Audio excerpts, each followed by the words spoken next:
This is Wheelbearings. I'm Dan Roth. And I'm Sam Abu-Al-Samad. And this is episode 11. And so we've got a few things to come up with. We're coming off Detroit and CES. And there's been Mustang news, so we'll get to that. And we've got some other more fun stuff this week, so we can throw shade. But in the meantime, in the first place, throwing shade. You'd never do something like that, would you, Dan? No, me. I prefer to. I can't even come up with it. It's late. Anyway, let's just talk about what we're driving. And so you have the car that everybody wants to know. This is a future classic. It is lusted after. It's quite an exotic. Why don't you just fill us in? The car I just turned back in is none of the things that you just described. But it is one of the best selling cars in America and around the world for that matter. It's the Toyota Corolla XLE, which when my wife walked out the door last week when it first arrived and saw it for the first time, she said, "Wow, what's that? It looks so old." And it's, brand new Corolla. And it was in this shade of sort of grayish brown, or more like a brownish gray. I don't know what it was, but it was, let's just say that pretty much everything about this car was uninspired. I was just going to say that sounds like it could not have been more uninspiring. Yeah. I mean, it's the standard 1.8 liter 4-cylinder that they have in all Corollas these days. And a CVT that has all the characteristics that make most people hate CVTs. Unlike Nissan, where most of their CVTs use a control strategy of simulating a stepped gear, standard step ratio transmission. This one just does the conventional motorboating effect, where when you when you squeeze the gas pedal, the engine revs up to about 3,500 RPM and stays there and drones on as you slowly accelerate up to speed. It's just, there's just nothing exciting about this car. But the reality is that, most people really don't care, which that's is what I was going to say. Yeah. That's why autonomous cars are probably going to be so popular, because reality is, unlike us, most people don't care about driving. They just want to get in, go to wherever it is they're going uneventfully, get there safely, use, as little gas as possible, not have to make a lot of trips in for service. And, the reason why Toyota has the reputation they do is because, they make, solid, reliable cars that, for the most part are pretty unexciting.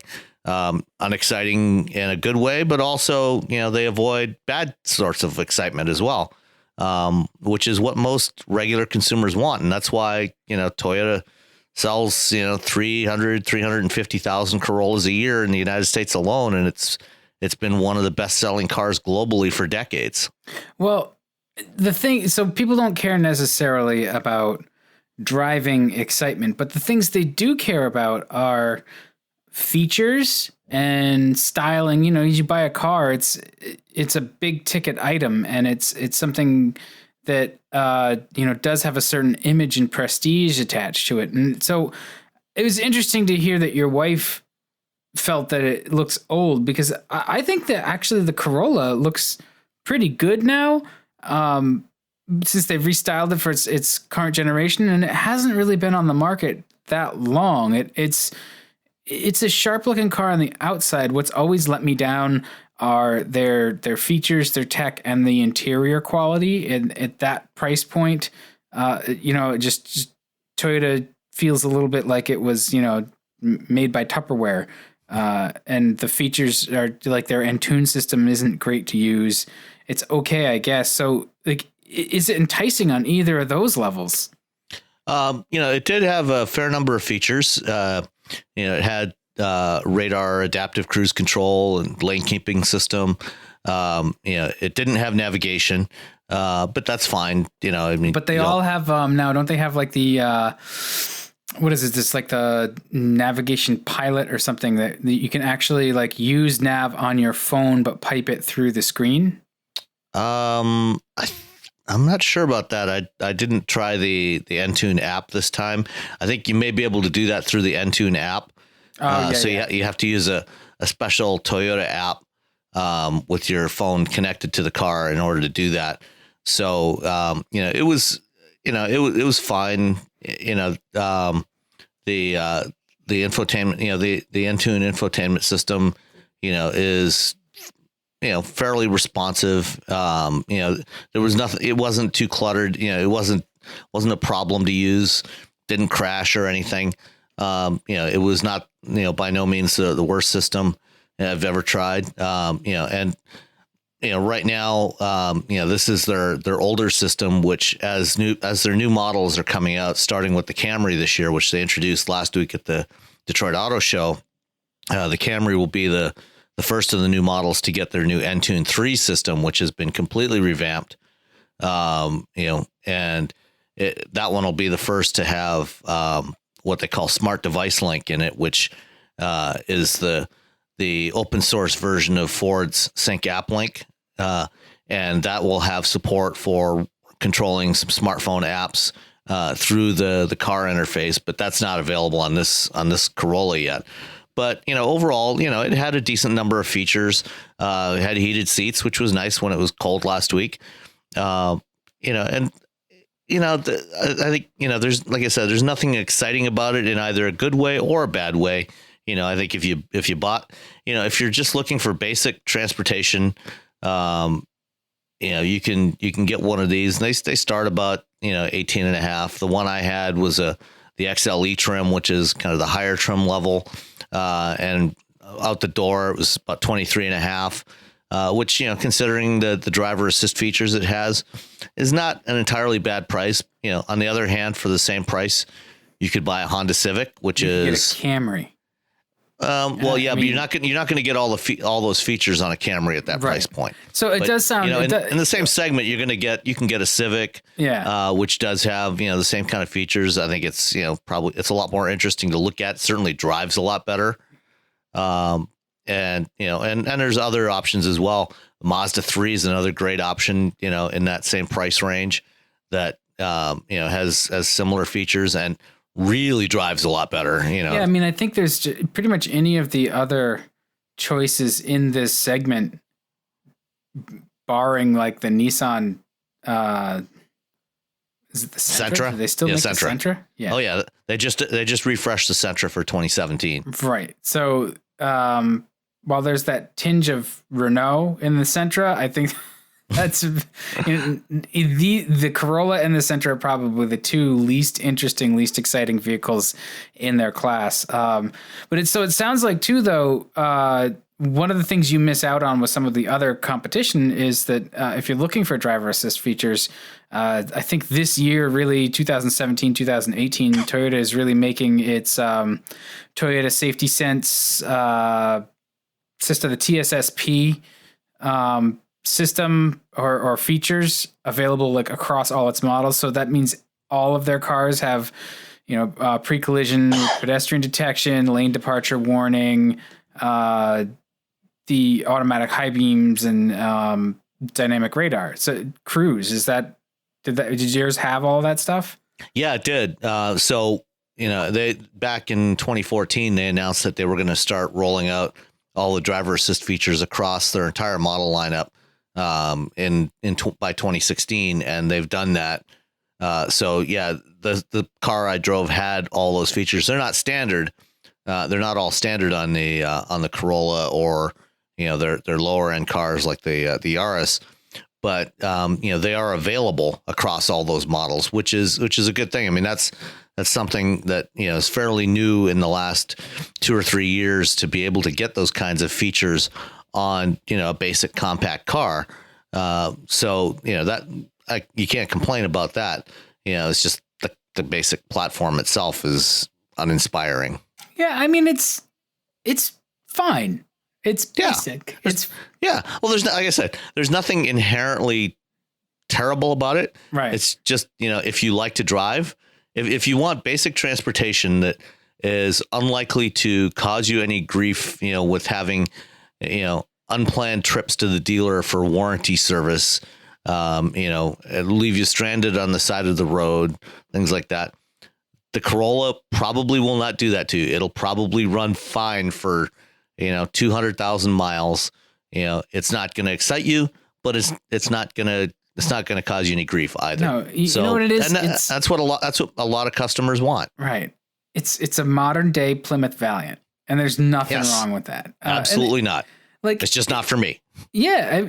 So think about this though. One of the first press cars I drove, was and the first Corolla I drove was a XRS. So it wasn't this generation. It was the previous generation. It was basically supposed to be some kind of like high performance thing. It was the Corolla with the Camry engine. Man, was that car bland. And so this one actually, of course they always make it look great on the website and stuff, but I like what they've done with the interior. The design is a little bit more interesting. It does everything's well laid out, it's functional. The exterior looks good. Materials are better than they have been. It's a big car, so if it's roomy enough for 5. Right. Like if you're just starting out and you're getting a solid basic car, but you still want to hang out with your friends and go places, this is a good car for that. It has a usable trunk. You could spend a lot more on something with a better respected brand and have a car that's just nowhere near as functional. Right. It's also fuel efficient. I got 31 miles per gallon with this thing. Given gas is cheap right now, and it's probably not at the top of your list of priorities, but it never hurts to have, decent fuel efficiency because you never know when things are going to change. Yeah. Although I feel weird now. We just spent the last 5 minutes defending the Corolla, which everybody loves to hate. No, there's nothing wrong with it. It's not the car that's going to set you on fire. It is what it is. And for the right customers, that's a good thing. Yeah. I'm just not the right customer for it. And it's funny actually too. We'll see this sort of conundrum come back later on in this episode. We get to questions. So what about you? I was just gonna say, like, what's your overall impression of it is that it's the solid car for the masses. Right. Yeah. And we are not the masses. No. So for me, I'm driving, or I actually just handed back today the Dodge Charger. I believe it's an SXT Rally with the Rally package and all-wheel drive, in beautiful bright yellow. We had that question last week of what car do we always recommend but we wouldn't ever buy.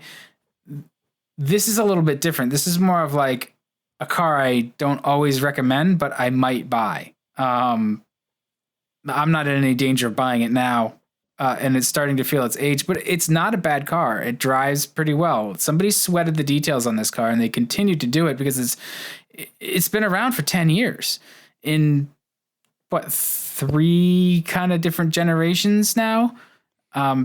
And even when it launched, a decade ago, like when the 300 and originally they had the Chrysler 300 and the Dodge Magnum, the wagon. Yeah. And when those launched in about 2005, I think. I want to say 5. Yeah. 5 or 6.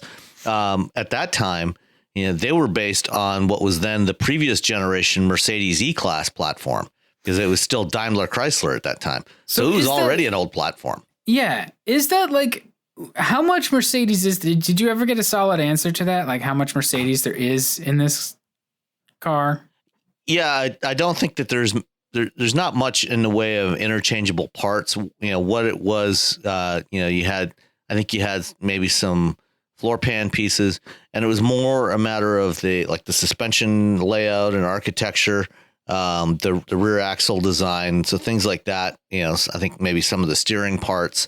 So some of the basic underpinnings, originated from the I can't remember which generation of E-Class, but it would have been the E-Class that launched in the late 90s, like around 98 or 99.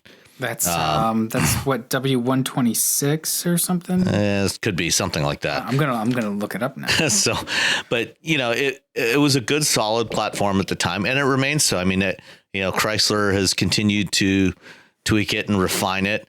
And it was always a good basic, good foundation to work from. Rear wheel drive and all wheel drive is an option that's, it's been available through most of its history.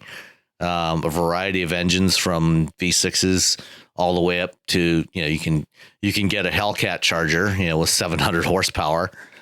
So, whatever you're looking for, it's got something there for you. If you're looking for a big, comfy, rear wheel drive, big, comfy, classic American sedan that is surprisingly capable and, looks pretty good too.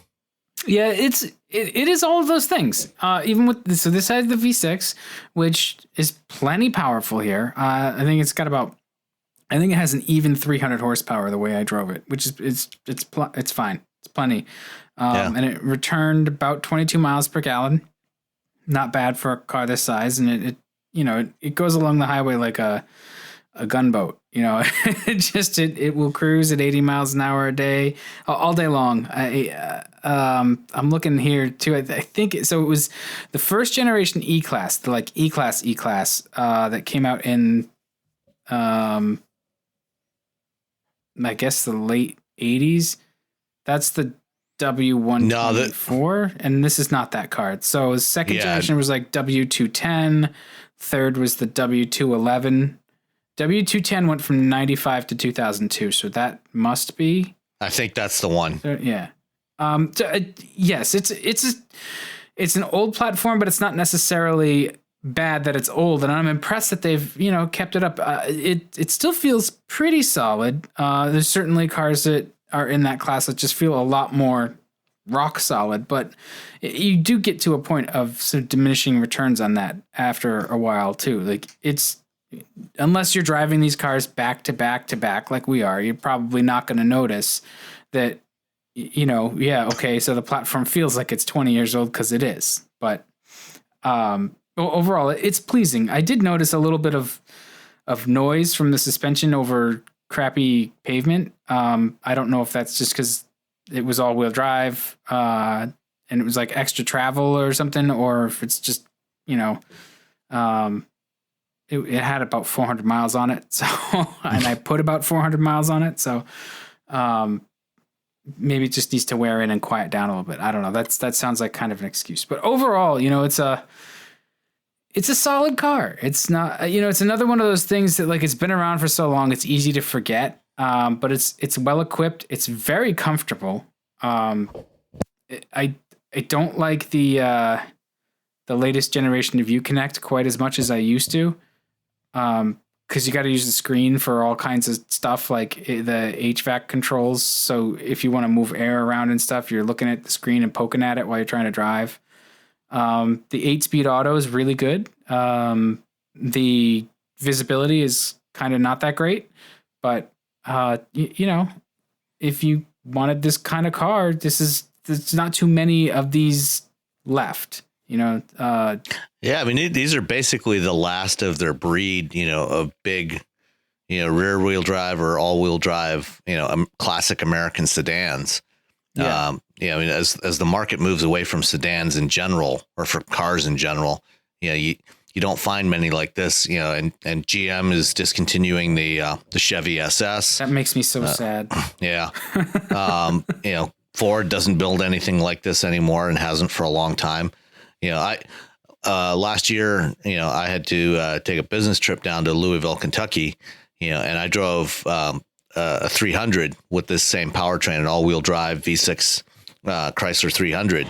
And, it's a great road trip car, big and comfy, and reasonably fuel efficient. It was a really nice ride. It's fairly hefty. It was like 40, a little less than 4,300 pounds, but it doesn't drive like a 2-ton car. It's surprisingly nimble for its size. Yeah, it is. It handles pretty well. It rides pretty well. There were some complaints about, from rear seat passengers about the angle of the seat back. So that's something to keep in mind. You should try all seating positions if you're, looking at the car. And it's a good looking car in the way it trimmed the way I got it, because it had the rally package, which is, some cosmetic stuff. Blacked out grille. It had a black roof. With the bright yellow, that kind of contrast looked really good. It had 19-inch wheels. So yeah, it's sharp. I would not pick the bright yellow, but okay. And with the rally, you get the flappy paddles on the wheel if that's your thing. And it is nice too when you put it over into manual mode. It will just let you bounce off the rev limiter. Yep. Which is what it absolutely should do instead of shifting for you. I don't want my car to second guess me. Yeah. Why not? Everybody else does. Yeah, of course they do. It's a decent car. I'm sort of struggling for a whole lot more to say about it because it's one of those things, like, we've covered this territory with this car. I also did notice that Chrysler has they have a pretty good paint shop operation because, yellow, it's easy to look and see like all kinds of orange peel, and this is kind of minutia, I know, but I've noticed lately, you look at some vehicles that we get in the fleets, like Nissans, the paint seems awfully thin and there's lots of orange peel, and that shouldn't be in this day and age. Like, body fit and finish has really, really jumped since, say, the year 2000. I remember, like, GMs used to have the worst paint and fit and finish. You could just, they had the worst paint jobs. And part of that was, if you read the Lutz book, was that they were using crappy paint to cover up crappy body fit. and so they fixed the body fit, and then they fixed the paint too. So again, this is the things that I notice on a 45-mile drive into the office. So I don't know if that squares with what you've heard, but overall build quality seems pretty good on these. Yeah, no, like I said, I didn't notice any issues. I've driven I had both the Charger and the 300 at various times last year, and yeah, they were solidly built, really good fit and finish, nice materials, which was a really pleasant change from the first time that I drove, Charger. Back in, the latter part of the last decade, right before Chrysler went bankrupt. And, that was before they could, like one of the, for all the complaints that Chrysler has gotten, many of them legitimate, since being taken over by Fiat, you can't fault Fiat for, as soon as they took over in 2009, they immediately went through and revamped the interiors of every single vehicle in the lineup, with better materials and better fit and finish. And, the 300 and the Charger were among the first to see those upgrades. And, it continues to wear well, even now, 6-7 years later. Yeah. And that was, the Daimler edict was basically like, these cars were done, and the first generations of them were done, and Daimler basically said, like, yep, you're taking, a whole bunch more cost out of all your cars.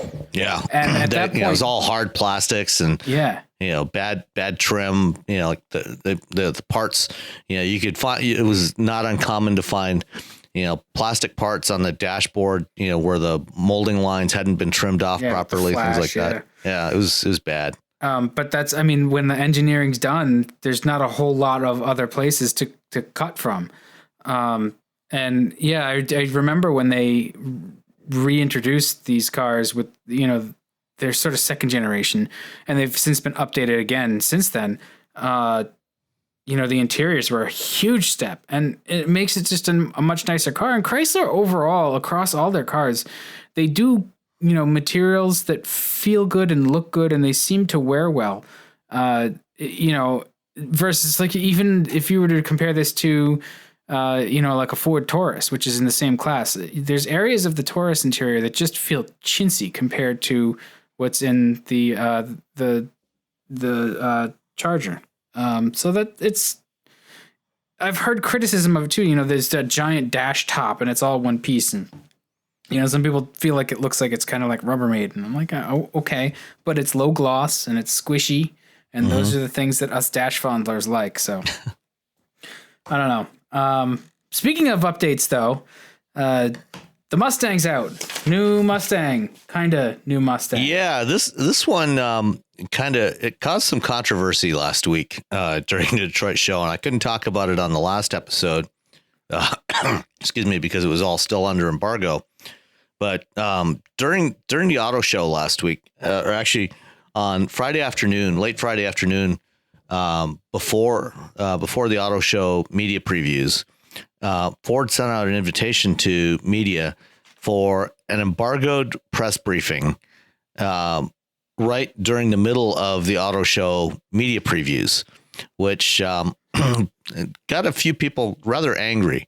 Wasn't that kind of what we were talking about, though? How automakers are now holding their own events because they want to control the story? Right. And that's what was driving this. But what happened was when they originally sent out the invitations, they sent out the invitations to a few people earlier on Friday, and the briefing was originally scheduled for 12:30 on Monday afternoon. Monday was the first day of the auto show media previews, and there were still press conferences going on for other automakers like Toyota and Honda and Volvo, and Ford was inviting people to be shuttled away from Cobo Center in Detroit over to Dearborn to their product development center to see a new vehicle that wasn't going to be unveiled during the auto show media previews. So how far is that, and how long does it take to get there and back? It's about a 20-minute ride each way.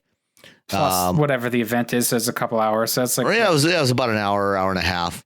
And after getting a bunch of complaints from people and getting a rather nasty call from the organizer of the auto show, they rescheduled it. First, they planned to do two sessions, one later in the day on Monday and a second one on Tuesday.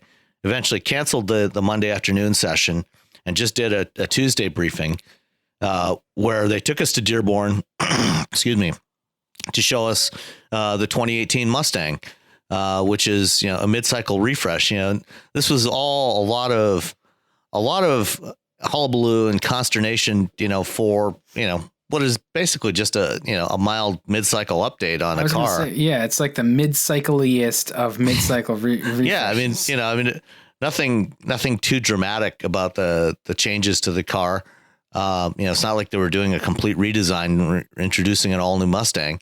It's got a new face, new tail lights, some upgrades to the interior, and some powertrain upgrades. And typical new things. Colors and stuff. Yeah, but the typical stuff that a manufacturer will do to any car. 2, 3, 4 years into its product cycle. To keep it fresh. Before a complete redesign.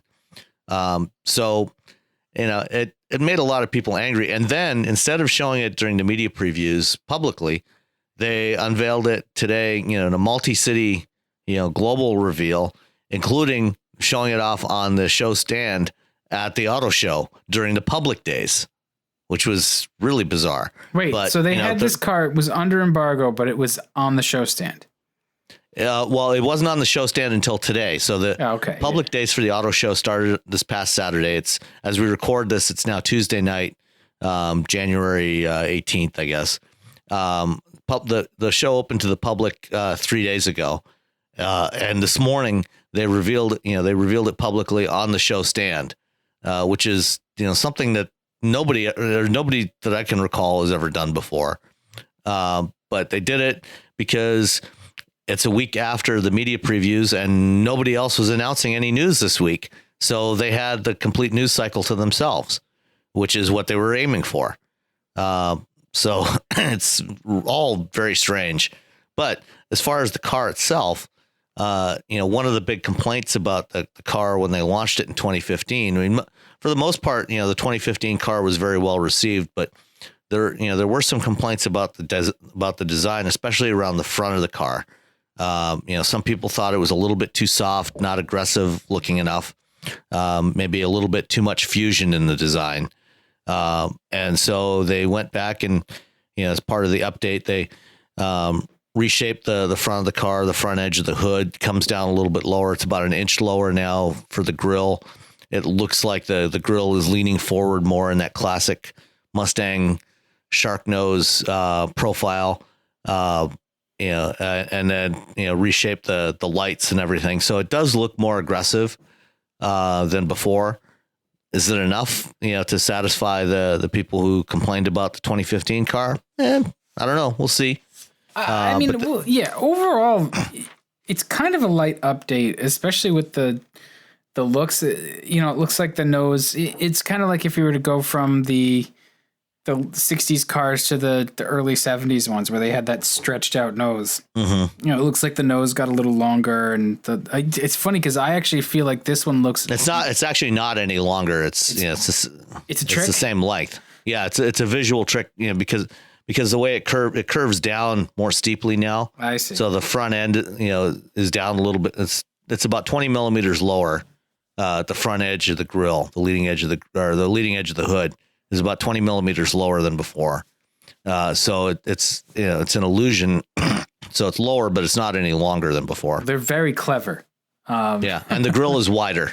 So it's not as tall, but it's wider. So it stretches around towards the sides a little bit more. So when you look at it from the side, it creates the visual impression that it's leaning forward more than before. Yeah. Even though if you actually look, if you go to the center line of the hood, and it drops straight down from that, it's still a vertical drop from there down to the bumper, just as it was before. But it visually it looks more aggressive. And it's interesting seeing it after we talked about it a bit last week. Once we were done with the podcast, with our normal chatter, we talked about it amongst ourselves, and then to see it in pictures instead of picturing it in my mind's eye. It's not bad, but I feel like it actually looks more fusion-like now than it did when it came out. But that, it's such a subjective thing, Yeah. Design always is. Yeah. People will see what they want in the styling, and yeah, it's a good looking car. It's a aggressive looking. Overall the mechanics are generally very lightly breathed on, although you did talk with Tom Barnes, who was he the lead engineer on it? What's his role? Tom is the vehicle engineering manager for Mustang and has been for probably about a dozen years now, back to the S197. So actually I think he's been in this role since about 2003. What he does is he leads all of the actual vehicle development. So the chief engineer on the project he's ultimately got oversight of all the development of the vehicle, but also oversight of manufacturing and a lot of other stuff related to building a new product. Tom's role and the chief engineer when the 2015 Mustang was developed was Dave Parasek, who now runs Ford Performance, and Carl Widman is now the new chief engineer on Mustang. Tom is more directly involved with the team doing the vehicle development, tuning, suspension, calibrating powertrains, and all the more directly focused on the car itself, developing the car and how it feels and sounds. So that's Tom's role, and I had a chance to chat with Tom a little bit.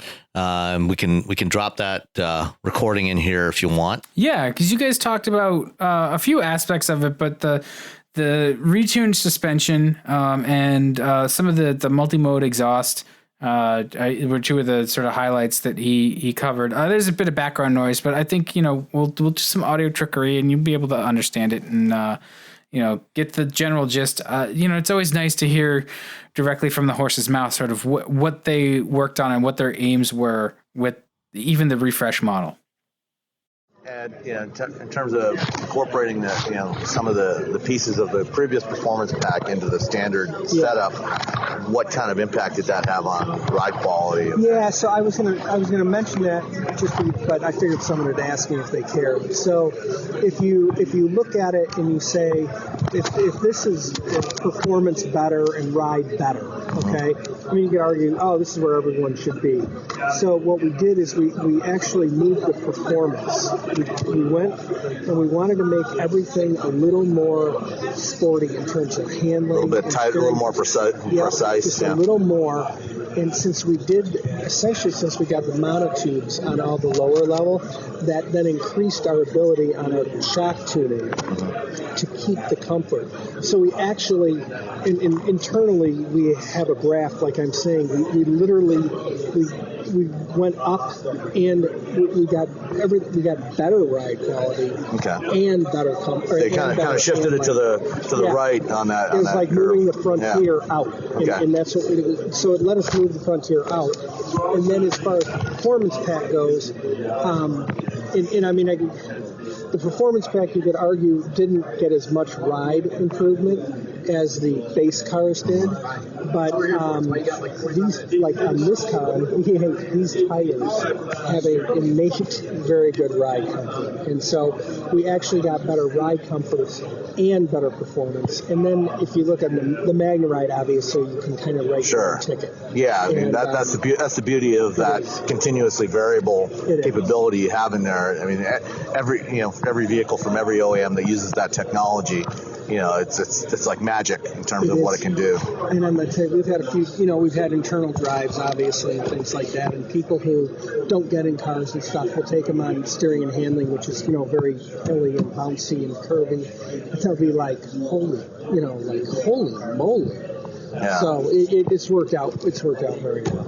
So, and I know that's kind of just we've sort of inherited that, but it's also tuned for this car, and it works very well. So it's pretty good.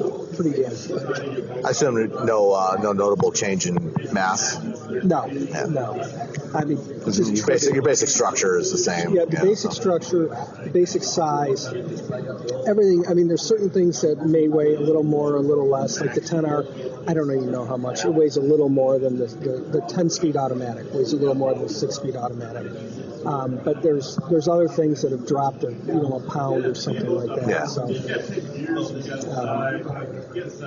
the manual trans on the V8, Carl kind of mentioned that, but just so you know, when we upgraded on the torque, we had to upgrade the drive. Yeah, you went with the dual plate clutch. Yeah, and we had to do the half shafts, and we did some other things, but we also had to do the transmission. So now the V8 has a double overdrive on the manual, and it actually has a steeper first gear too. So the pace is about the same as carryover. It's a little stiffer, but then the synchros were changed, the gears were changed, dog teeth were changed, and the idea we were trying to make the car easier to basically pull away, and then also be able to speed shift it just by tapping in the clutch. Right. So we're still tuning on the clutch right now. There's a lot to be done there, but so in a way, the V8 manual or the V8 auto, it got quite a bit of change. Obviously, the V8 auto, and then even the EcoBoost one, the manual didn't change peanuts. We did change some things because we got more torque. We actually had to upgrade part of that drivetrain, and we actually had to upgrade a little bit of the clutch, but it was more just in spring picking and stuff like that. Is there any more power out of the EcoBoost engine, or roughly the same? Yeah, the same. So that's a torque story. So that's a torque story. The active exhaust is very cool. I mean, and it came in some ways from Shelby, but the fact that we have a completely variable valve gives us more tuning. So it's not just a binary on off. Yeah, like it's on not a some cars. binary. No, on a lot of cars actually. Just when you most look at of it, them, yeah. it is not. It's variable. So you can creep into it. Basically, you can set it to low, medium, high. I mean, Kind of tied to the torque output of the engine and the load and everything. So it gives you a more natural feel. Yeah, there's two things that it's doing. The one thing you set, like I said, you can set it at quiet, medium, high. You set that. And then the load management is speed and load and engine RPM. So you actually have a big map and you literally can tune whatever you want. So it all blends in. It all blends in good. There's no point where you're like, and some people might like that, but there's no point where you're like, the valve opened. Right. But, in some cases, like when you're in track mode, it opens very quickly. I would say that. So it almost is like that. But in reality, it's blending. But when you're in normal mode, it's coming up more. You want to have it be quiet on cruising, nonetheless, and then aggressive when you're aggressive. And I think that gradual blending, the idea of that gradual blending, kind of makes it feel more authentic and natural. It does. So it's less like it's something that's something that's synthetic that's been created just to give you this impression. Not robotic or anything, but it's like if you think back to the old days, when a certain type of engine would have a certain type of sound, and it was natural throughout the operation. And it sounds like that's kind of what you guys are trying to achieve. This is, and just so you know, even in the non-variable or active one, on the V8, that passive exhaust is awesome. Freaking, it's just like meaty. It's so nice, and they are. It's all appropriate. It's just all the reinforcement of the same stuff. That when you're accelerating hard, it's louder and it when you guys get to drive it, we'll see. I think people are going to be like, "Wow, that's freaking." It is great. That's why it's bad. It's badass. I can't wait to try it out. So,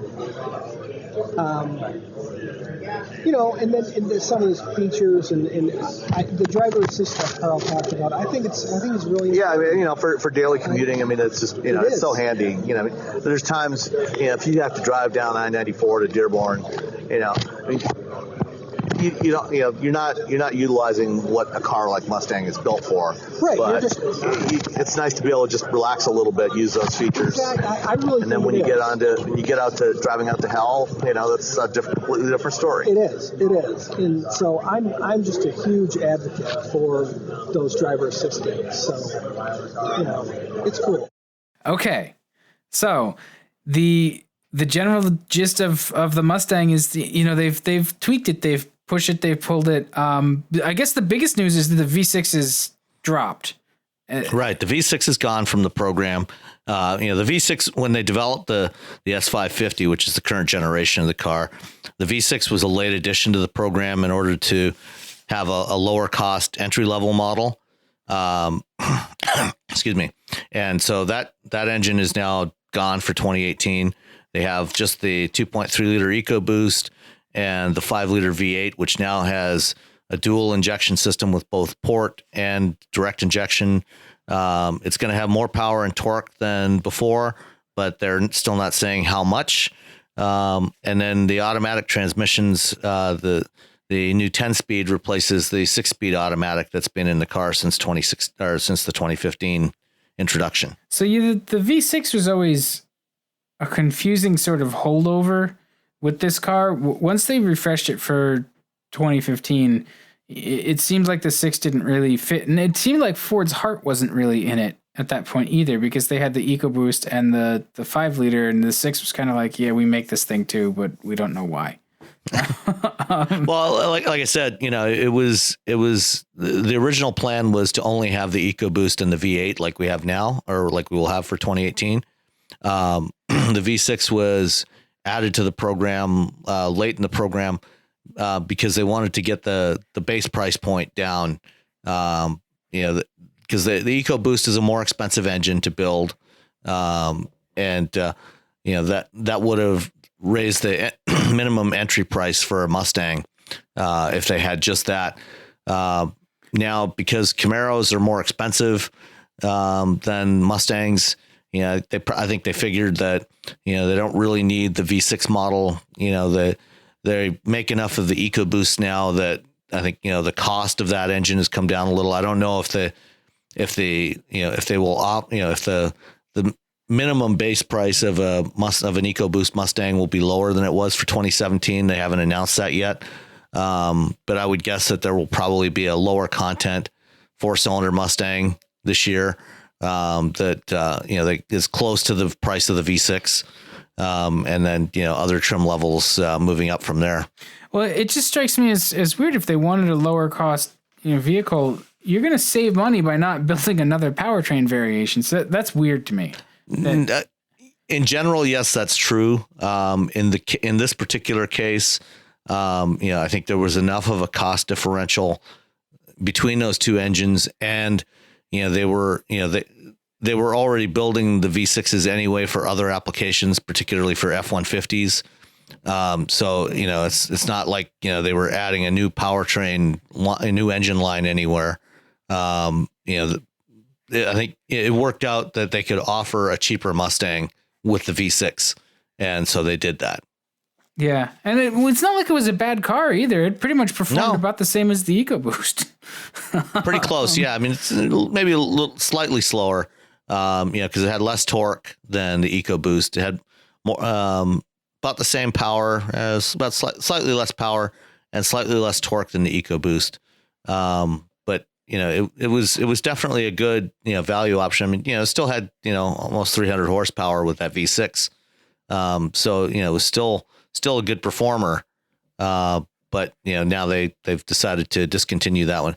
I think another one of the reasons why they decided to drop that as well is for fuel economy reasons. So the EcoBoost got a couple miles per gallon less, or the V6 got a couple miles per gallon less than the EcoBoost.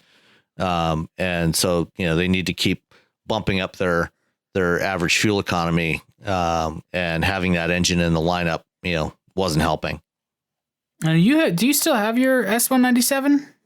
No, I sold that about a year ago. Yeah, because you had the V6, right? I mean, it's but that was the old 4 liter. That was the old Cologne V6, in its final iteration, which was had single overhead cam and 4 liters of displacement, and that was considerably less powerful than the 3.7 that they had in the Mustangs over the last 7 or 8 years. Yeah. It's just, again, the V6 Mustang, not a bad thing. No. You were getting like 30 something miles to the gallon on the highway with that too, I remember. Close. About 28. Yeah.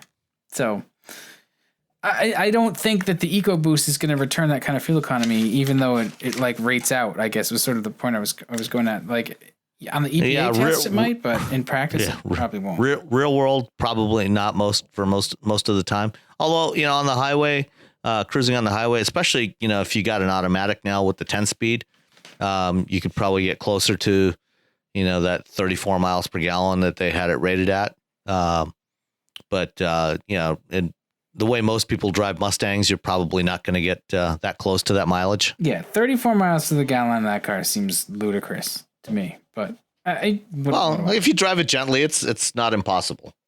I guess. I guess. Who drives a Mustang gently? Well, yeah, that's the point.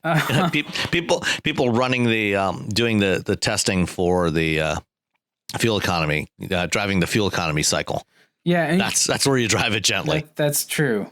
Overall too, like we didn't really talk too much about the interior. It seems like they've got some new gimcrackery in there with the new gauges and stuff like that. It again, the big change is the availability of a 12-inch digital instrument cluster. So it's reconfigurable. So if you're using the selectable drive modes, and especially in the GT, if you put it in track mode, it reconfigures it to focus on what gear you're in and show you big rev counter.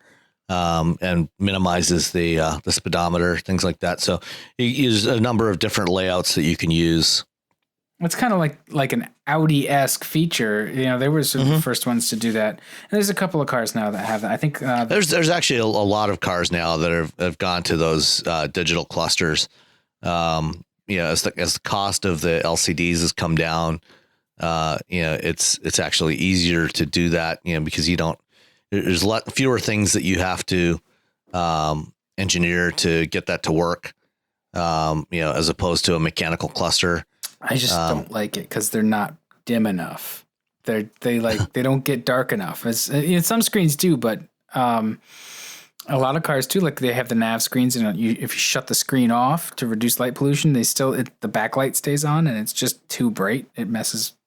It's my constant old. You need to get a mid '90s Saab 9.3. With the night mode that. Yeah, the night panel, it turns off all the lights, except for I think just the speedometer and tach.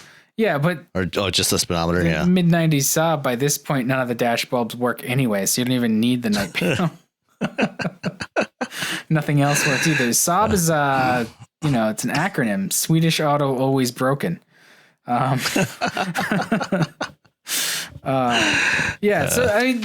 they made a whole lot of to do about the Mustang, and it's sort of like, yeah, all right. I mean, they restyled it a little bit and they fiddled with it. Cool. Still a Mustang. It could have just been a press release that they put out. Yeah, but that's all right. They made news. So that's right. I think they achieved their goal. And that's what the communications team gets paid for. Yeah. Share a voice. Let's move on. We'll jump to, let's see with the techie stuff though, and we can finish up with our more fun story. But we were talking before this, and you had mentioned that Mazda is going to finally launch HCCI engines in the U.S. market around 2018. So next year, that would make them the first automaker to put them into production. Yeah, being reported out of Japan in the Nikkei news service, new next generation Skyactiv engines going to HCCI, which for those not familiar with the term is homogeneous charge compression ignition. And if compression ignition sounds familiar, that's because that's what happens in a diesel, eliminating the spark plugs. Except this one, instead of running on diesel, runs on gasoline. So doing compression ignition with gasoline. It's much tougher to do that, right? Isn't it? Than it is to do with diesel. Yeah. The nature of the way that gasoline burns compared to diesel, it's much more complicated to control it. So doing an HCCI engine, traditionally, there's been a number of automakers that have been working on HCCI technology for a long time, particularly GM, Daimler, and Honda. The first HCCI prototype I drove was back in 2007, which was a GM vehicle, a Saturn Aura, with a prototype engine in it. And all the HCCI engines up until this point have actually still retained a spark plug because they don't operate in HCCI mode all the time. They switch back and forth between HCCI and regular spark ignition cycles, which makes things more complex and more expensive because it has to switch modes seamlessly. And the last GM engines I drove this way actually were pretty seamless, but it's a pretty complex thing to control. And apparently, it looks like Mazda might have figured out how to do it. Mazda is no stranger to doing things a little bit differently. They stuck with the Wankel rotaries for decades after everybody else gave up on them. Well, because they were so neat. They're they're a terrible engine, but they're neat. Oh, they were amazing engines. They were awesome just because they burned a little extra oil. Getting the kind of power out of a rotary that you could from such a tiny engine was phenomenal. Yes and no. So not to completely derail here, the Wankels, the size is sort of a red herring because you essentially have to multiply it by 3 because it's a 3-sided rotor. and they basically got it rated to be the size of one of the sections of the rotor per revolution or something. There's some trickery they did because of taxes and that wasn't. But I mean, even if you disregard that, I mean, just the physical size they are of small. that engine, you know, with the amount of power you're getting out of this tiny little engine, you know, and yes, you got, you know, three combustion cycles for every engine rotation, right? Or and every crank rotation. But that's per rotor too, right? So right, you got in a two rotor. Essentially, the two rotor would be like a 6 liter. Right, it was like a 6-cylinder engine. Right. And it drank like a 6-cylinder engine. Yeah, but it also made power like a 6-cylinder, but with a lot less mass and size. It did. It's very light, and they spin to like 9,000 RPM with no worries, and they're super neat. And they were a hoot to drive. Oh yeah, you know, as long as the apex seals held up. I love me some rotaries.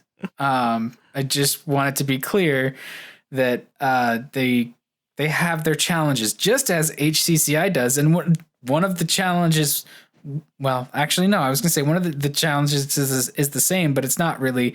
The rotaries have a problem with unburned hydrocarbons, and HCCI has the problem with they burn fine, but at part throttle, cylinder temperature and pressure goes way up, and that makes a lot of NOx. Right, and hopefully Mazda has figured out how to deal with that. I mean, I think it's going to be less of a problem, you know, with an HCCI engine. Than it is with a diesel, just because of the nature of gasoline and the way gasoline burns. But it's still an issue that needs to be addressed. And, you know, as emissions standards get tougher, you know, it's tougher for everybody. But, you know, the main thing driving this is fuel efficiency. And the HCCI engine, you know, is capable of getting 25 to 30% better fuel efficiency than a spark ignition gasoline engine. So it's basically diesel fuel efficiency. Yeah, but in that amount of efficiency, like that percentage, one of the things is you tune your BS detector is that a percentage that large when it's being claimed and touted is something to be very skeptical of, because that's really hard at this point to make a gasoline engine 30% more fuel efficient. So yeah. One of the keys, you know, is a much higher compression ratio, you know, and higher compression ratios are, you know, inherently tend to be more efficient, you know, and when you combine it with, you know, a bunch of other technologies like variable valve timing and lift and you know, all the other things that they do on modern engines, you know, it's certainly in the ballpark of being able to achieve that. That's impressive. I mean, because it's not like there's low hanging fruit to go after. You know, we've been increasing the efficiency of these things for a long time now. So there's no easy fixes. And, you know, HCCI is definitely doesn't qualify as an easy fix. I mean, it's like I said, there's a reason why it's taken so long to come to market, because it's, you know, there's a lot of complex engineering problems to solve with it. But if you can make it work, you know, it can do a lot of great things. So are we going to see these in the States? Who knows? Maybe. What's your, I mean, I guess if you had to sort of speculate. I would guess that probably in the first year or so, we probably won't. I think they'll probably want to put them on the road in Japan and maybe some other markets first, like they typically do with new technologies like this. And then, you know, once they've seen that, you know, that it can actually hold up, then, you know, probably introduce them into the U.S. market. That'll be an interesting thing. I mean, Mazda needs some kind of, like you say, they're unique, and they still, I feel like they need that kind of differentiator to keep them separate. And at a certain point, I expect Mazda to get snapped up into a larger automaker. Yeah, I mean, the company, you know, they want to stay independent. You know, they like being independent now, you know, especially, you know, since Ford divested their interest in the company. You know, they like being able to go their own way and do things a little bit differently. We are going to see, some electrification from Mazda in the next few years. We're going to see hybrids and some battery electric vehicles from Mazda, in addition to, internal combustion technologies like HCCI.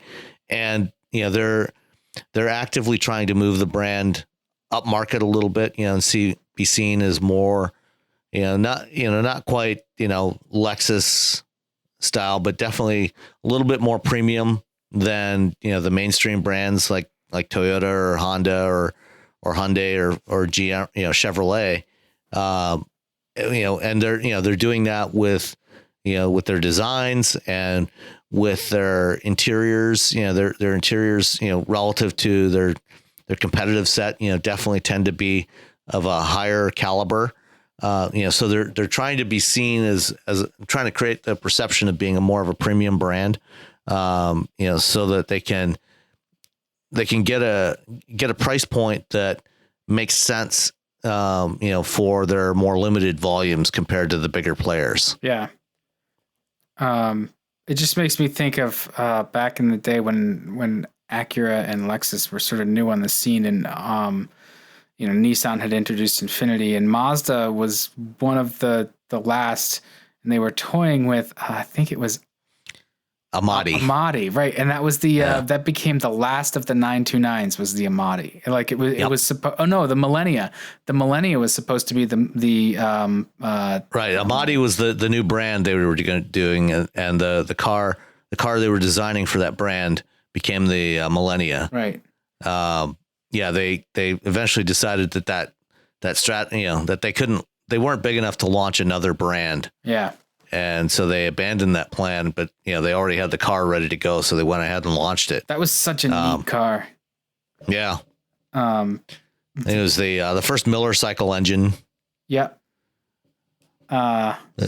Before we completely reminisce, do you think that do you think that this is a move to get the powertrain in place and fine tuned and out there in the field before they start to really go at hybrids as well? Because they're saying that they're going to start with plug-in hybrid by 2020, 2021 or something.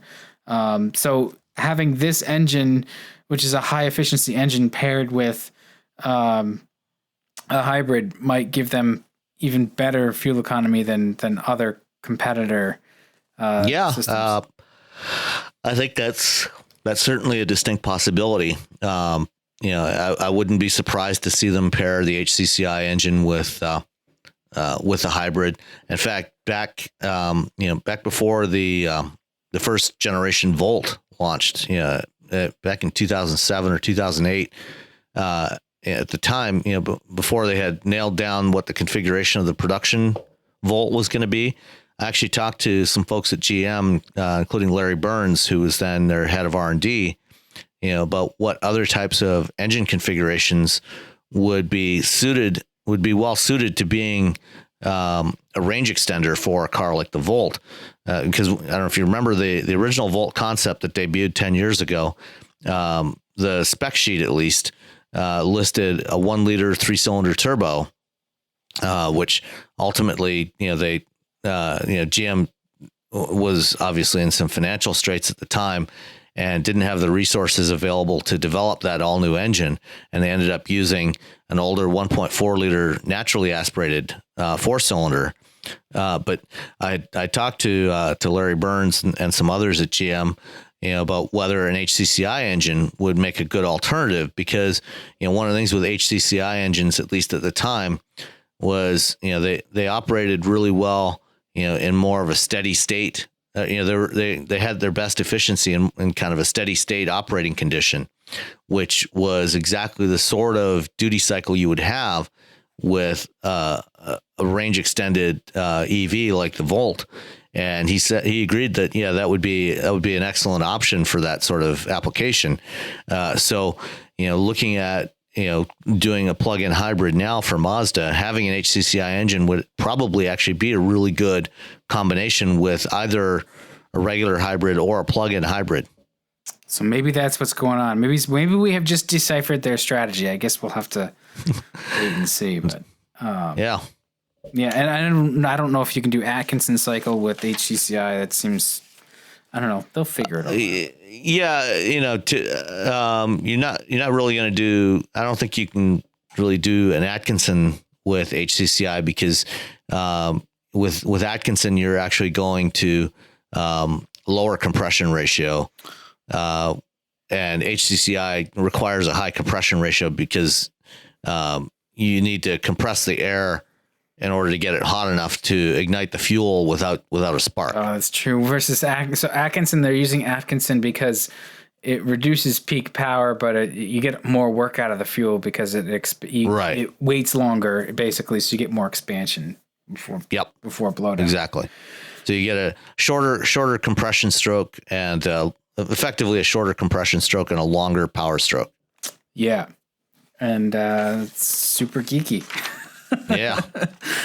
Hey, we had some questions. Oh, no, before we get to questions, I think this is great. It basically reminds me of just the general overall Tesla owners I've met, where they seem to be space shots who have bought an expensive thing that's a status car, and then they do stupid things.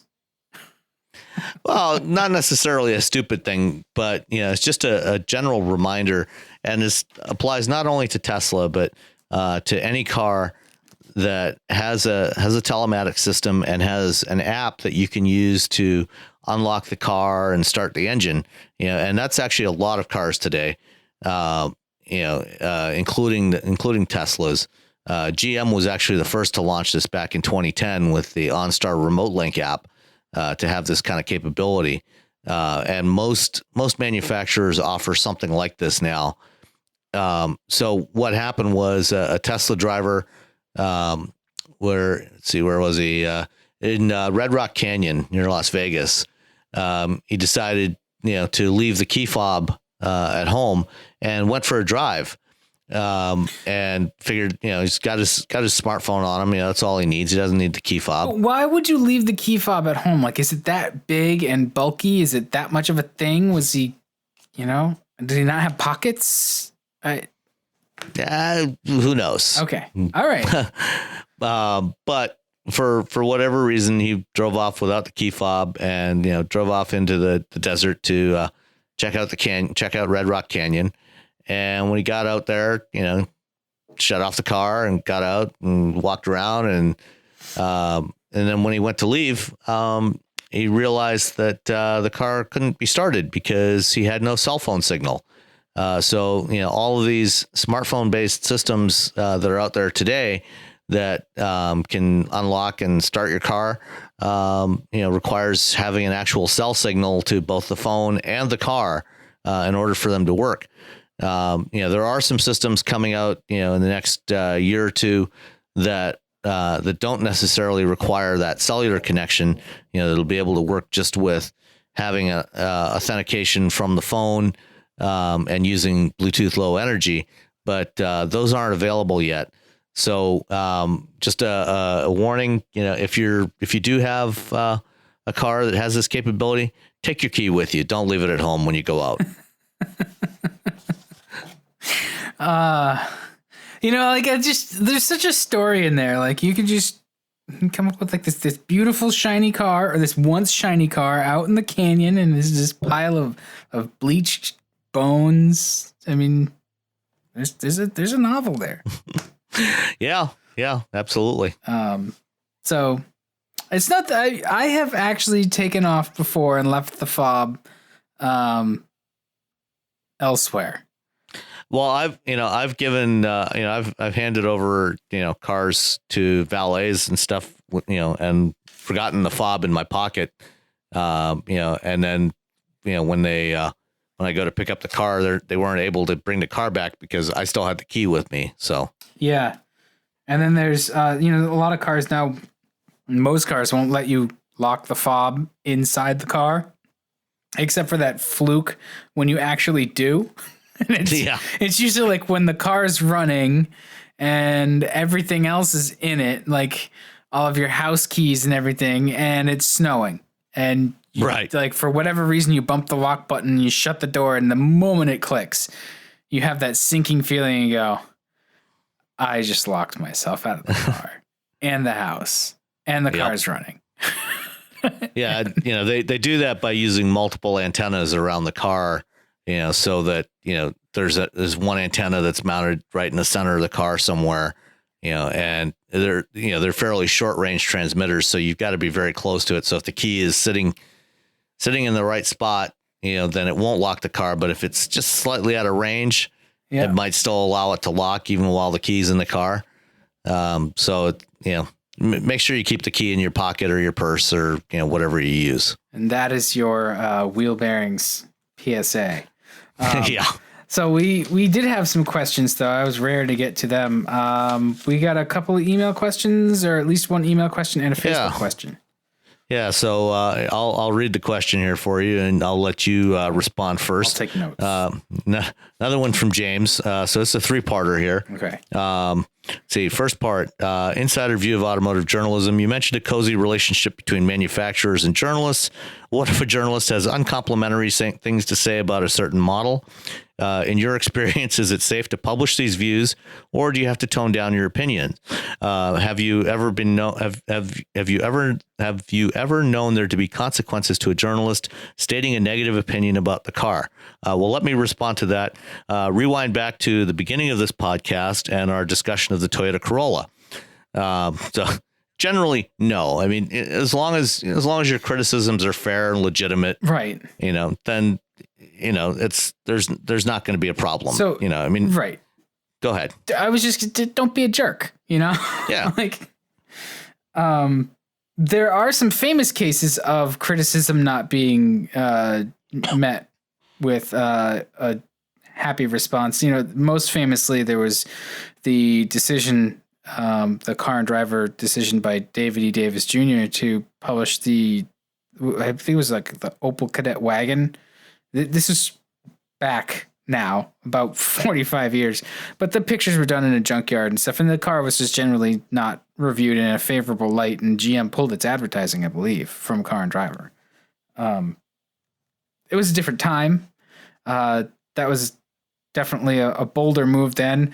The way it was sort of, I've always operated, and the way it was sort of initially introduced to me was like, look, you can criticize the cars, if it's, if there's an engineering flaw or just a design thing that you don't like, or, again, like there's subjectiveness that comes into it, but if you're going to make a statement, you want to back it up too. 'Cause if you get called on it, you want to have something to back it up other than just like an opinion, unless it's something completely subjective. And then that's also fair. But yeah, I mean, if you don't like the way a car looks, I mean, as they say, beauty's in the eye of the beholder. And to me, the Nissan Juke, burns my eyeballs every time I see one. But that's me. Yeah, can I say? But on the flip side, though, you couldn't say something like, it's just the Juke's engine is the worst engine ever. Unless no, I mean the Juke is actually a lot of fun to drive. Right. I just think it looks ridiculous. Right. Unless it actually, like, you could point to data that says, like, it's completely unreliable or bad or terrible. There's, if you're going to make those kind of statements, yeah, you can find the information to back it up. Otherwise, you're going by gut feel, and that's okay depending on what it is. But, automakers have been at this a long time. Their PR people have been at it a while, and they deal with good and bad reactions. And they know which products they build are better and which ones are not as good. Yeah. And, they know that there are some products that are going to get less than favorable reviews, and they deal with it. Yeah. I have never tempered, my opinions and reviews to, curry favor with an automaker. I have been called out by my editors about making statements that I couldn't back up, or that the publication, was like, you need to stand by this. Can you explain this better? Can you express this in a more clear way? But again, never to stay on the good side of an automaker, just so that we just don't look like clowns. Right. So, all right, that's the first part. So the next part, video reviews. There are some very good and a lot of pretty poor automotive video reviews available on YouTube. Is this approach, video reviews, something you guys have considered for yourselves? And how does this business model compare to an audio podcast? Dan, you are the professional video producer. Yeah. I got bumped to associate creative director. In between the last time we talked about the day job and now. Oh, congratulations. Thank you. I think they did that to stem some attrition. But anyway, videos are, everybody thinks they're easy because the tools are really inexpensive, but the tools being inexpensive does not automatically make you good at video. And everybody chases what they hold up as the sort of shining light of the paradigm, which is just Top Gear. And I will tell you, I am so bored and uninterested in Top Gear and the Grand Tour and whatever those clowns are doing now. It's nothing would be further from what I'm doing. But video is a specific format to write for. It's something you really have to plan out. Audio is one thing. Like I'm sitting in my dining room right now with a microphone and a laptop. This would make a really boring video.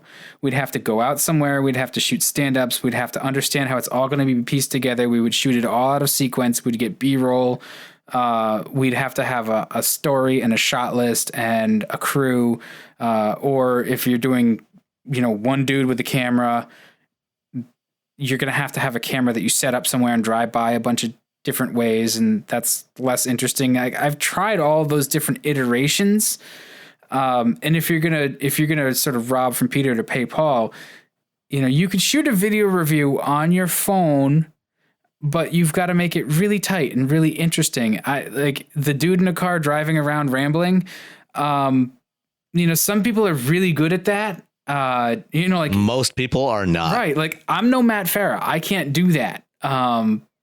My stream of consciousness, sometimes I'll grab my audio recorder on my phone and just babble into it as I commute so that I can capture the thoughts that I'm having, but I'm never that coherent to just be able to riff like that. So videos, it takes a lot of effort, at least to do it the way that, you've got to bring something new to the plate too. Like if you're going to do video, do something that hasn't been done. Like Top Gear is operating at such a high level in terms of production value and the costs that those things, they put into those productions. Like you got to come up with some other way of doing it. And one of the problems I see with a lot of the video is you get people who just don't really know about the cars. So they're writing the content for a much broader audience. And I think that sort of cheats it too. But there's a lot of really good video too, that's entertaining. A lot of people like roadkill and that kind of stuff too. So there's stuff out there. I've definitely given thought to it. I mean, we've discussed it, but as you said, it takes a lot more effort to do video well. Let's put it this way. It'll take a lot more time to do a really good 2-minute video. Oh, yeah. Than it takes us to record a 90-minute podcast. Yeah. Well, and so to do it right too, like if you're doing video, you're not just, it's not as easy as going out on, think about this, right? You're a for-profit entity. And if you're doing video, you're spending a bit, so you're going to advertise against that. So you're selling advertising time on this platform that you have developed. So people are giving you money. You're developing a thing. You're going out on public roads. Okay, well, so if you're going to go out on public roads and shoot a video, you're going to be disruptive to the general public. So to do it correctly, you've got to insure your shoot. You've got to get permits, the right permits. You've got to have a crew. The permits also mean, like, if you're going to be shooting on the roads, you're probably going to want to get a police detail to actually close the road for you so you can do what you need to do. Like, you see what I'm saying? Like, it gets expensive to do right. It's not that it's hard. There's a lot of logistics into it that you just never consider and you never really see. And to do it like a guerrilla way, first of all, you're not necessarily doing anybody a favor, and you could be like, if you wanted that shot of the car rounding the corner and, like, really digging in handling wise and stuff, you're going to be possibly breaking the law and putting somebody else in danger if you make a wrong move, or you come upon something where the road isn't closed and stuff. So there's that. Or, you need a studio space, or you need some other big parking lot or location. It gets, and then the cars, the automakers, are you doing something that's not allowed in the agreement? Like we can't take the cars racing. I live near a drag strip. They would be very upset with me if I were to take a brand new Mustang up and run it at New England Dragway. I mean, I could definitely do it, but they're not going to be happy when they find out. That's prohibited. Yeah, going back to part one of this question, that's the sort of thing that they don't want you doing. That's where they get pissed off and they'll start pulling cars from you if you do those sorts of things. Yeah. It would be different. Go ahead. Yeah, like as you said, when they loan us a car, we sign a loan agreement, which we say, we're going to take good care of the car. If there's if accidents happen, if an accident happens, we're going to report it and so on. But we're not going to take it to the track, things like that. And we're going to obey the traffic laws. So, all those things are things that, you have to consider if you're going to do video. And if you want to take it to the track, they'll let you do it, but you got to set that up in advance. Like, you can't just be like, hey, thanks for the Mustang. Here's what I did with it. It ran 14s. No. First of all, that's probably kind of slow for the Mustang now, but also,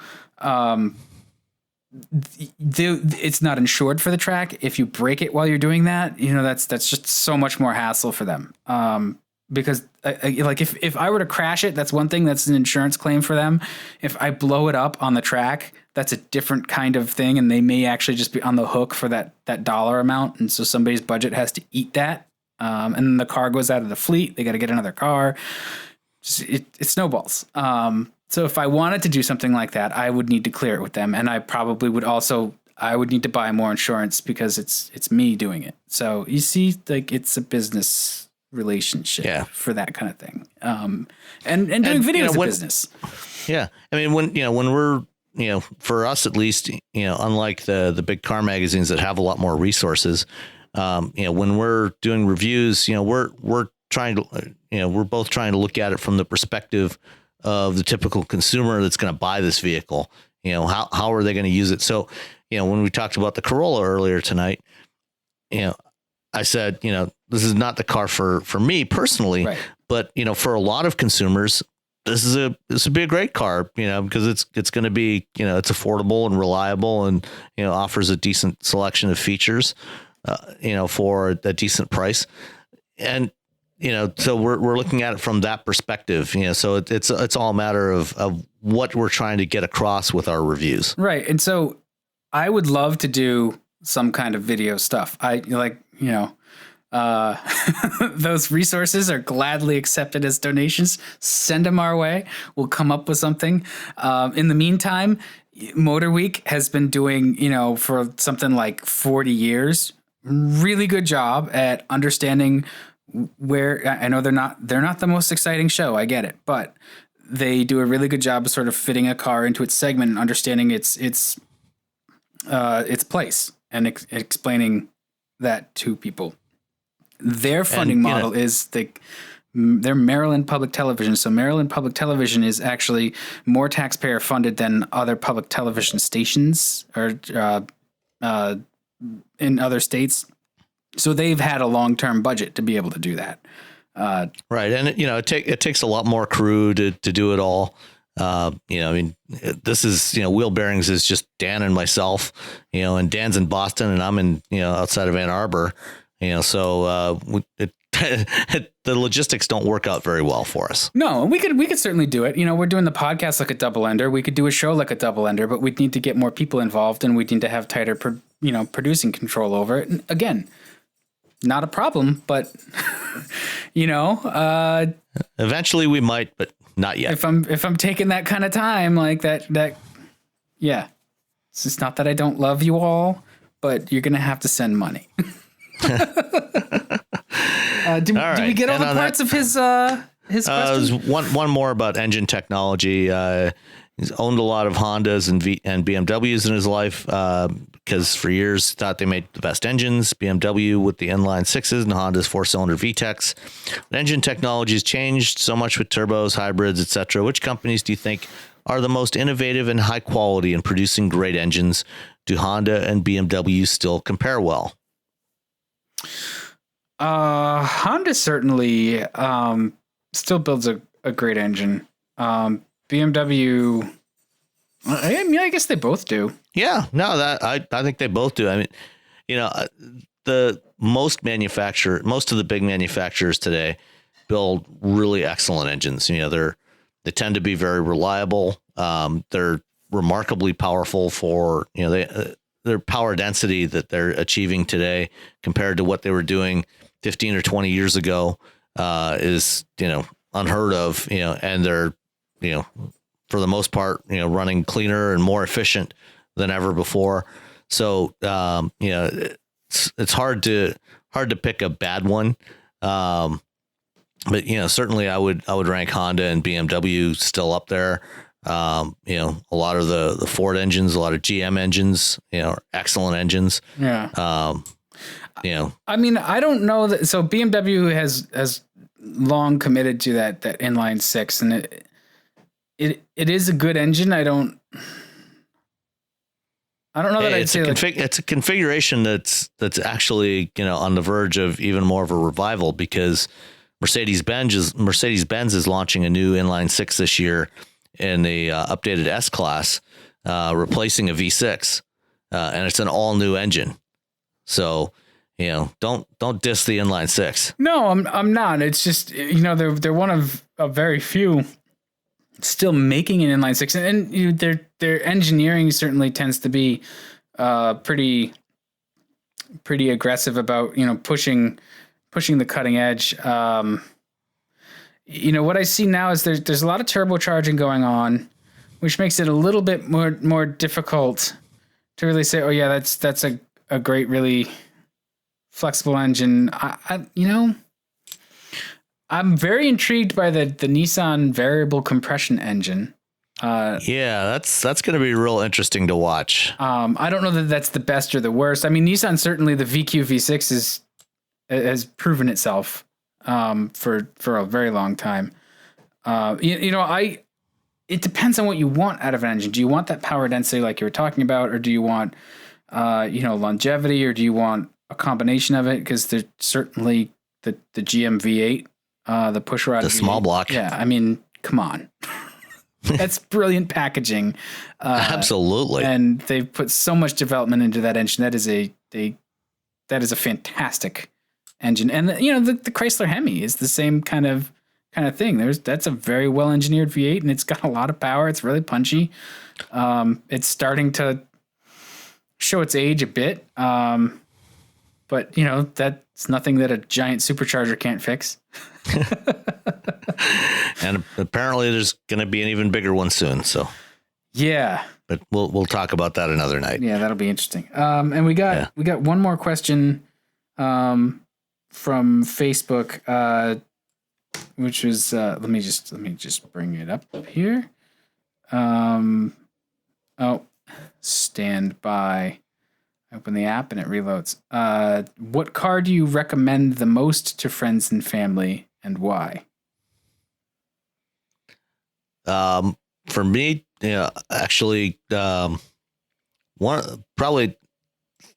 one of the types of cars that I recommend the most is actually minivans, and it's the ones that are the suggestion that gets rejected the most frequently. Yeah, but that's the thing. So I used to do this. We would spend some time. I'd get the question, and I'd click through my mental memory bank of okay, they want to do this, this, and this, and you got 3 kids and a dog, and they like to go kayaking. And yeah, you usually land on something like a minivan, and you get the scrunched up nose and be like, okay, well, I mean, I don't drive one, but that's the best choice. It's going to be something that's got all the stuff you want. It's huge. It's comfortable. It's easy to drive. And you're going to go drop $45,000 on some kind of pseudo SUV that's not going to do as much. So you might as well just take the money and put it into a really nice van. Right. Or a station wagon. Yeah. A lot of times I'll get the question too, like, well, what would you buy? And I'm kind of like, that is the wrong question to be asking me. Because our needs are different from yours. I'm going to buy journalists. We like terrible cars. We like cars with flaws. No, we like excellent cars. The cars we like are inherently excellent.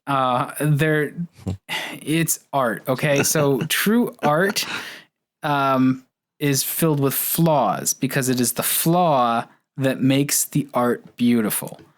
And so that's what we do with cars, because a perfect car like that Corolla, right? Like even just a Fusion, right? Like it's so good at just being there for you. It doesn't really have any bad habits. I want a car with some bad habits. That's why I like the Focus ST.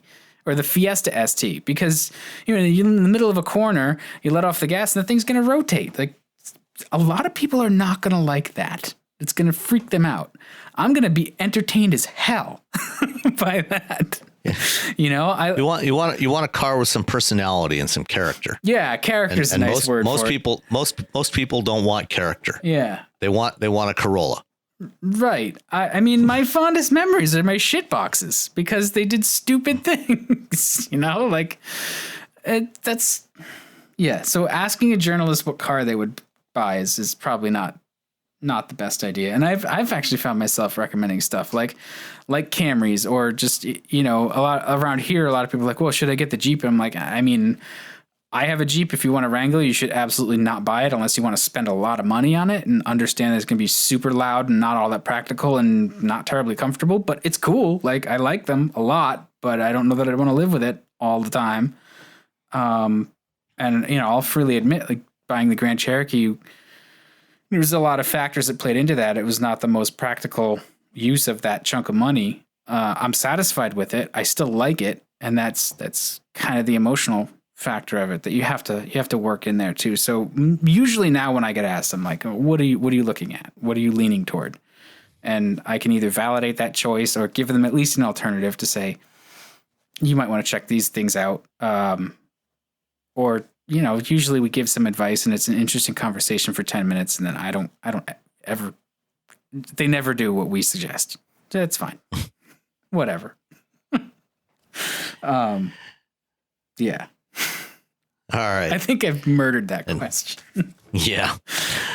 So I think that's about it for tonight. One other thing we want to tack on to the end of this is an interview that I did at CES with Jim Zizelman, who is the vice president of engineering for Delphi. We had a great conversation about dynamic skip fire. Yes, dynamic skip fire. Thank you for the reminder. It's getting late. And which is an interesting new variation on cylinder deactivation, which is a technology we've had around since the legendary Cadillac V864 that debuted in 1980. But this is a new variation of that that's going to be coming to market in the next year or two. And Jim and I had a great conversation about that, as well as getting into some stuff with autonomous vehicles and what Delphi is doing in that space. So that'll be coming up right after we finish up here with our closing, and see you next week. Yeah, thanks everybody for the reviews. You know where to catch us. We are at Wheelbearings on Twitter with no vowels. We are on Facebook at Wheelbearings. And I'm on Twitter as Boston_Auto. You are on Twitter as Sam Abul Asmid, or I can never say your name. I'm sorry. Abu Al Samid. Abu Al Samid, yeah. Anyway, we will catch you guys next week. Thanks for listening. All right. Bye.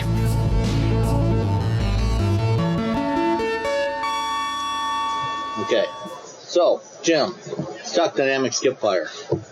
Cylinder deactivation's been around for a while. The first application was in 1980, which we'll quietly forget about. But it's been around in its modern form for, 15 years now? Easily, yeah. And so now the next phase of that is dynamic skip fire. give me an overview of what is dynamic skip fire and how is it going to impact engines of the future? Okay, so conventional skip fire, or conventional deactivation, really is a pre-programmed set of cylinders that gets turned on or turned off. In a V8, you have 4 cylinders on or 8 cylinders on. It's always the same 4 that you would turn off. In the case of dynamic skip fire, say on a V8 engine, you could turn any and all of those cylinders off at will. So in the case of a V8 engine going down the road, if you only need a few horsepower to power that car down the road, you might be only running on 1 or 2 cylinders as that car goes down the road. That's why they call it dynamic. And you might think, well, it's got to be a lot of vibration that comes from that if you're running the car on 1 cylinder. But the actual invention, the innovation around dynamic skip fire is what cylinder do you fire after the one you just fired, right, to keep balance on the engine. So you can fire number 1 now, and you're only firing 1 or 2 per engine revolution. Which is the next one that would be best fired so that you keep balance on that engine? And the bottom line is you can succeed in running the engine on a very, very low number of cylinders. If you were to take a demonstration ride in the Tula vehicle, which has the V8 engine, you'll see, at 40 miles an hour going down a flat road, even in a large vehicle like a Chevy Tahoe, for example, you'll run that vehicle typically on less than 2 cylinders. It substantially improves fuel economy. You can get up to 18% fuel economy improvement on a V8 with a dynamic skip fire in the Tula Delphi configuration. And what kind of additional hardware do you have to add to the engine to enable dynamic skip fire? Well, in today's deactivation systems, you have, say, a bank of cylinders fitted with some hardware. There are deactivation lifters or rockers, roller finger followers. Like typically on the GM V8s, push rod engine, so it's a deactivation lifter. Basically shutting off the oil flow to the lifters, right? That's right. You shut down. You basically turn off the lifter, so it doesn't allow for a lifting of the valve. Okay. So you just repeat that same hardware on all the cylinders. So instead of putting it just on 4, put it on all 8, and that, along with some software that would be built into the controller, which already exists, gives you the capability to drive the system.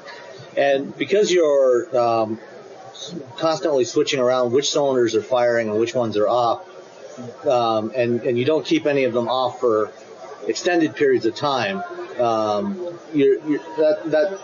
assume that prevents any potential downsides of not firing them. The oil running out of those. That's right, and you're actually getting at an issue that was existent at least in early deactivation systems, where you had 8 cylinders on or 4 cylinders on. You had an extended period with 4 cylinders on. The other 4 cool down. Right. And so when you restart those, you can have some transient effect, cold combustion or maybe higher emissions. And they have since really addressed that issue. But in the case of dynamic skip fire, you're exactly right. It really is. I don't want to call it random, but you in essence are firing all the cylinders at some frequency, right? But in total, firing less over time. Right. And so they are staying relatively warm, so you don't really have those transient effects. And let's see, what was the next question? I'll have to edit this part. Dan, pay attention. My partner Dan Roth will be editing this to insert it in the podcast. I guess are maybe 4-cylinder versus 8? I guess with dynamic skip fire, as opposed to the systems we have today, that enables you to use it probably on a wider variety of engines, so different configurations, so even down to 4-cylinder engines. That's exactly right. If you look at most deactivation systems today, they're mostly on V8 engines. You see some on 6 cylinders, not too many, and you're just seeing some introduction of some also on 4 cylinders, Volkswagen primarily. But you just don't see a lot of that, and one of the reasons for that is noise, vibration, and harshness of the engine. On an 8-cylinder, you take it down to 4, you can imagine both those engine configurations can be smooth. But take a 6-cylinder down to 3 or a 4-cylinder down to 2, just in your head you can think that if that's just a fixed set of cylinders always running, it's probably going to have some noise concerns or some vibration concerns. Yeah. Especially on a 4-cylinder. Especially on a 4. Down to 2. Right, and it really does, right? If you've driven some of those, it can feel problematic. But in the case of dynamic skip fire, again, you're selecting which cylinders, and you're looking for sort of the opposite effect in terms of vibration to cancel out what may have been caused by the last firing cylinder. And so you're much more able to quell those vibrations that might be increasing because of your lack of usage of all the cylinders. And I guess the other thing you can do too is if you combine it with 48-volt electrical systems, you can potentially gain even more benefits out of it, right? That's true, and interestingly, the one of the things that is a problem on these dynamic skip fire systems is that you have a situation where when you're not firing the cylinder, the engine wants to rock in its engine mount, right? You think about, I fired a cylinder, the engine maybe takes a set on its engine mount, and then when you're waiting 4 or 5 cylinder events before you fire the next one, the engine wants to rock back, right? So you end up having some vibration that is difficult sometimes to address, even in a dynamic skip fire. With the 48 volt, you can actually address those concerns, right? So when the engine is rocking, right, you actually use an electric pulse, right? You let the motor on the powertrain configuration actually address that vibration concern that's created by the combustion engine. And so because of that, you can actually extend the range over which you're actually operating the dynamic skip fire. So you can go to lower RPMs and still have good vibration control, thereby extending the fuel economy benefit as well. Yeah, so you're using the little bit of electric drive to smooth out the torque holes and flatten the torque curve. Yeah, much better stated. Okay. Right? Electric drive to smooth out the torque curves. That's exactly what it's doing. Okay. And so how much total benefit, real world benefit, do you think you can get out of dynamic skip fire, both with and without 48 volt ballpark? Okay, so I think you can, in the case of let's say 4-cylinder, because maybe it's the important one right now. It's very good on the 8, and it's very interesting on the 8-cylinder, but I think for dynamic skip fire to be really beneficial in the powertrain space, it's got to be effective on. Because that's where the volume, the big volume of the market exactly. is now. I mean, if you go to Europe and you start talking about V8s, people sort of walk out of the room. There's not a lot of interest to just going away. And even in this country, even with all the big trucks with V8s, when you really look at the grand scheme of things, V8s are in the extreme minority of engines. So you got to make it work on the 4-cylinder. So we think you can get another 5% fuel economy by combining it. So our numbers are roughly 10% fuel economy benefit on the 4-cylinder deactivation alone. We think we can get that to 15% with when you combine it with the 48 volts. Okay, So great. it's significant. You think about 15% on the 4-cylinder. That's a hard nut to crack. Yeah. Well, and especially when you're starting with 4-cylinder engines, that are already in the upper 20s to 30s.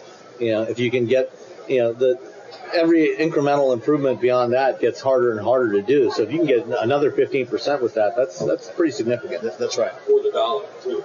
Yeah. Yeah, and it is actually in fact quite significant. And when you look at the value proposition, right? What's the benefit divided by the cost? Right, the cost in this case is actually quite low compared to other systems that can get you 15%. Right. Cylinder deactivation, in essence, is not that expensive to implement.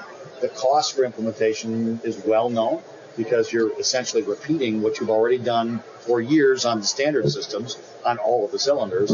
And of course, the 48 volt activity is also now becoming much better known in terms of cost there as well. Okay. And when do you think we might start to see some of these coming into production?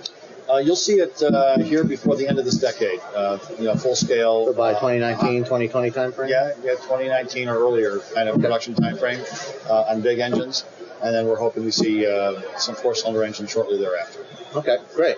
All right, so let's move the discussion over to connected vehicles and vehicle to X or vehicle to everything, as you guys prefer to call it. Yes. So give me a little bit of an overview of what are the benefits and why do we want to have cars talking to each other and talking to their environment? Yeah. So a lot of folks in this industry will call it V2V, right? Vehicle to vehicle communication. We do at Delphi like to call it vehicle to everything.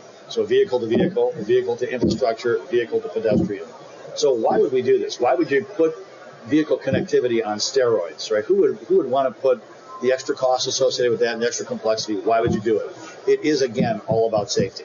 When you look at some of the statistics for collisions and injuries and deaths, 2015, we had a 7% increase in traffic fatalities in the United States. 2016, another 10% increase over that. That's the first time in many years, I think a couple of decades, since we actually saw a turnaround, an increase in fatalities and injuries on the highway. You look at the numbers, 38,000 people died on our roads in 2015, and 4.4 million were injured on our roads. 94% of the accidents that resulted in those deaths and those injuries caused by what? Driver distraction? Well, driver error. Yeah, driver error. Which a lot these days is driver distraction. Yeah. Exactly. It's the error made because they are distracted. So these technologies that we're talking about, these connectivity technologies, actually help the driver be less distracted or make less errors. It actually informs him before a problem exists. I mean, think about increasing situational awareness. Yeah, exactly. Now look at today's radars and the lidars, or I shouldn't say lidars, radars and the cameras, right? Those devices are excellent, and they have gone, a mile to really help from a safety perspective. But oftentimes, these things are finding a problem after it actually has occurred. So you're approaching an intersection, someone is running a red light, right? Your radar picks them up, or your camera picks them up, and you make an evasive maneuver. Or the car perhaps has automatic emergency braking, and it's reacting to an error made by the other car. When you get to vehicle-to-vehicle communications, right, you actually forewarn the driver. The vehicles will know where they are. They'll know where the other vehicle is. They'll know where the vehicle you're driving in is, and they can assess whether or not there can be a pending collision. If there is, it will alert the driver in advance of this collision, in advance of the actual situation, to say this has potential to happen, and therefore take action now. Slow down, apply the brakes, change lanes, do something so that you can avoid the collision and avoid the urgent situation in the first place. So it's more information, more driver awareness, so they make better decisions in the vehicle. So it really takes that great active safety portfolio of all those radars and all those cameras and puts over the top of it yet an additional layer, right, that really allows for better decision making in the car.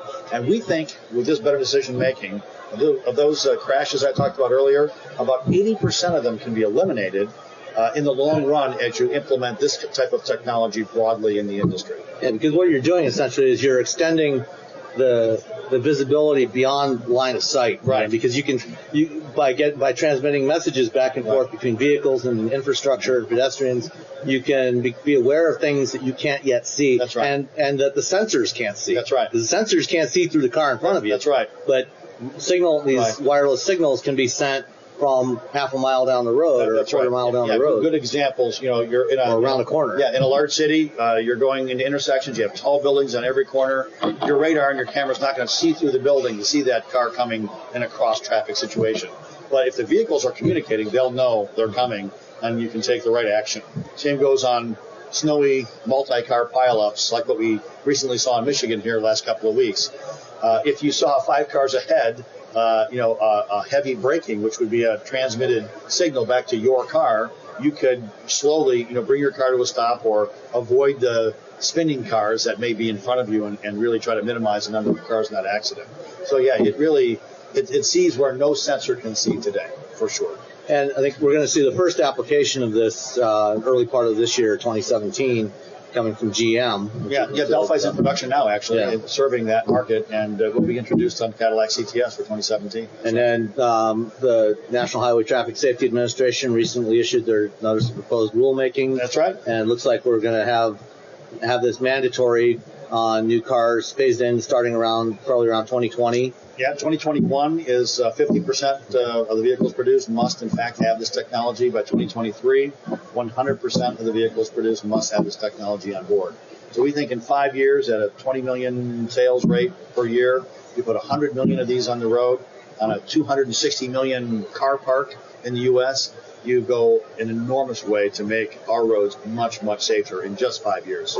And even when we move to autonomous vehicles, where now you've presumably taken most of the human error out of the equation, V2X or vehicle to everything can still be a big benefit even for those too, right? Absolutely. This is a subset of what you will have on an autonomous vehicle. Absolutely. You think about the complex control that has to happen on autonomous vehicles. If the vehicles are communicating with each other, it's a fantastic input for that control system. A really good and substantial additive benefit to the control system on that vehicle. All right.